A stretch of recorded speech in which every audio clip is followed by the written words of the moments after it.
फरीदाबाद से एक बड़ी खबर सामने आ रही है, देखिए हमारी इस खास रिपोर्ट में। देश में आज यूपीएससी का रिजल्ट घोषित होने के बाद देश के अलग अलग जिलों में खुशी की लहर देखने को मिल रही है। ऐसी खुशी देखने को मिली जब फरीदाबाद के बल्लभगढ़ की विजयनगर कॉलोनी में रहने वाली सामान्य परिवार में जब उनकी बेटी ने यूपीएससी की परीक्षा में 65वां रैंक हासिल करके न केवल परिवार जिले सहित पूरे राज्य का नाम रोशन किया है। यूपीएससी में 65वें रैंक हासिल करने की खबर के बाद परिवार में खुशी की लहर दौड़ पड़ी, जिन्होंने ढोल की ताप पर नाचकर अपनी खुशी का इजहार किया।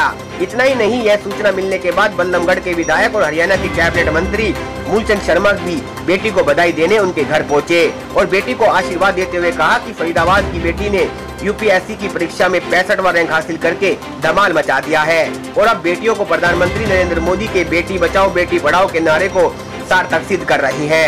ढोल की ताप पर नाच रहे अपनी खुशी का इजहार करता दिखाई दे रहा है। यह फरीदाबाद के बल्लभगढ़ के विजयनगर के रहने वाले यह मित्र सेन गोयल का उनका पूरा परिवार है। जी हां, मित्र सेन गोयल के घर में आज सबसे बड़ी खुशी आई है। उनकी बेटी ने यूपीएससी परीक्षा में 65वां रैंक हासिल करके न केवल अपने परिवार का सिर गर्व से ऊंचा किया है, बल्कि पूरे जिले और हरियाणा का नाम भी रोशन कर दिया। इस मौके पर जब यूपीएससी 65 रैंक हासिल करने वाली फरीदाबाद की बेटी आशिमा गोयल से बात की गई तो उन्होंने बताया कि उन्होंने आईआईटी में पढ़ाई की है।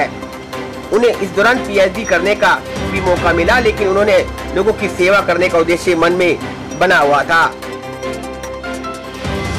इससे बड़ी खुशी की बात क्या है कि जहां नरेंद्र मोदी और प्रदेश के मुख्यमंत्री मनोहर लाल जी के उस सपने को बल्लभ की बेटी ने साकार करा है, बेटी पढ़ाओ बेटी बचाओ। और आसिमा गोयल जो 65 में जो रैंक आया है और मेरी कॉलोनी में पहली बार बेटी ने धमाल मचाया है। और वो बेटी जिसका 65वां रैंक, और मैं चुनाव में कहता था जब सब कुछ इन्फ्रास्ट्रक्चर सुधरेगा बच्चे पढ़ेंगे, मैं चुनाव में कहता मैंने बच्चे शिक्षा की तरफ स्वयं जाएंगे। और सबसे छोटी उम्र उस बेटी ने, इससे बड़ी खुशी की बात क्या है कि हमारी बेटी एक छोटी गली में से एक कॉलोनी में बहुत बड़े मुकाम पर गई है। इस परिवार को, इनकी मम्मी को, पापा को और बेटी को बहुत बधाई, बहुत मुबारक। कैडर की बात हुई होंगी आसिमा से, क्या कह रहे हैं, क्या आगे है मकसद? मैंने इस बिटिया के बारे में जो बिटिया ने बताया और बिटिया ने कहा मैं नौकरी के साथ साथ मैंने बेंगलोर में नौकरी करी और नौकरी के साथ साथ 1 साल मैंने पढ़ाई को छोड़ा नहीं और पढ़ाई में यूपीएससी की पढ़ाई में जो बिटिया ने कहा, और बिटिया ने कहा मेरा सपना है शिक्षा के क्षेत्र, हेल्थ की तरफ मैं 2 क्षेत्र में काम करूँगी।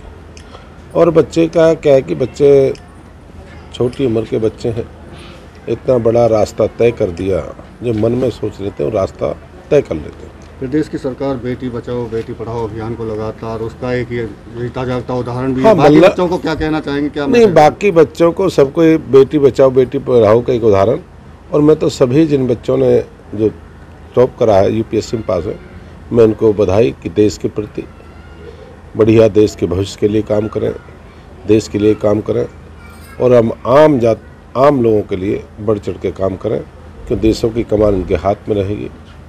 तो इसलिए मैं यही कहूँगा कि सबको बहुत बधाई। आशिमा जी, आपने यूपीएससी में धमाल मचाया है, बल्लभगढ़ शहर का नाम रोशन किया है, मंत्री जी आपके पास पहुंचे हैं, कैसा महसूस कर रहे हैं और कहां से इसकी शुरुआत आपने की, क्या टारगेट लेकर चल रहे थे? बहुत अच्छा महसूस कर रही हूँ। ये अभी मुझे समझने में थोड़ा समय लग रहा है कि हो क्या रहा है। मैंने ये तो एक्सपेक्ट किया था कि मैं लिस्ट में कहीं ना कहीं आऊंगी, लेकिन इतना अच्छा रैंक लेके आ पाना मेरे लिए बहुत गर्व की बात है। और इसकी शुरुआत मैंने कॉलेज में की। हालांकि मुझे एक बार पीएचडी जाने का भी मौका मिला, लेकिन फिर मुझे लगा नहीं, मुझे मेरी काबिलियत को, मुझे अपने लोगों के लिए कुछ योगदान देना है उसमें। और मुझे लगा आईएएस बन के मैं वो शायद बहुत अच्छे पद पे रह के कर पाऊंगी। तो वहाँ से ही शुरुआत हुई।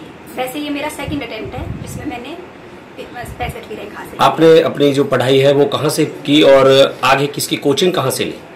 इसकी मैंने अपनी पढ़ाई Indian institute of technology Delhi, जो वहाँ से मैंने बीटेक एंड एमटेक किया है केमिकल इंजीनियरिंग एंड बायोटेक्नोलॉजी में। उसके बाद मैंने 1 साल जॉब किया। फिर इसकी कोचिंग मैंने नहीं ली है, ये मैंने सेल्फ स्टडी से किया है। अच्छा, सेल्फ स्टडी से। तो कहते हैं कि 10 से 12 घंटे पढ़ना पड़ता है, आपने कितना समय लगा? हाँ, मैं ऑन अ रेगुलर लेवल 9 से 10 घंटे में पढ़ती थी। लेकिन मुझे लगता है इस एग्जाम में नियमितता बहुत जरूरी है। आप चाहे 6-7 घंटे ही पढ़ें, लेकिन नियमित रूप से पढ़ें। कहाँ से आपको ये प्रेरणा मिली कि मुझे IAS में जाना है? किसने हेल्प की आपकी इसमें?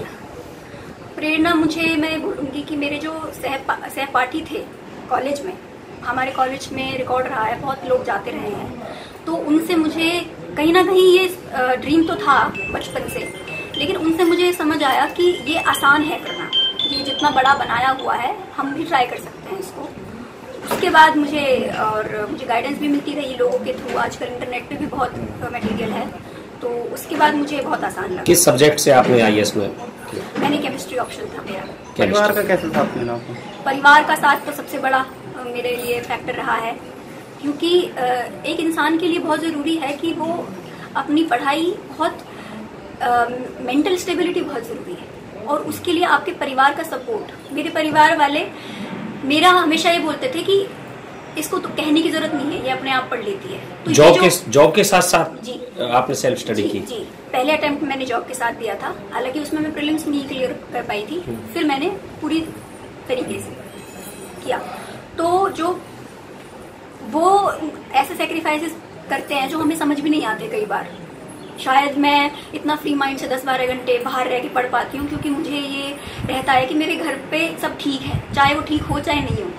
वो हमसे बहुत चीज़ें छुपाते हैं, तो वो जो मेंटल सपोर्ट मुझे रहा मेरी फैमिली का, वो सबको ये बोलते थे कि हमारी बेटी बहुत पढ़ती है, तो चाहे वो मुझे ये एक लेवल दे देता था कि मुझे इतनी मेहनत करनी है, जो उन्होंने पहले ही इतना एक माइंड में बना रखा है।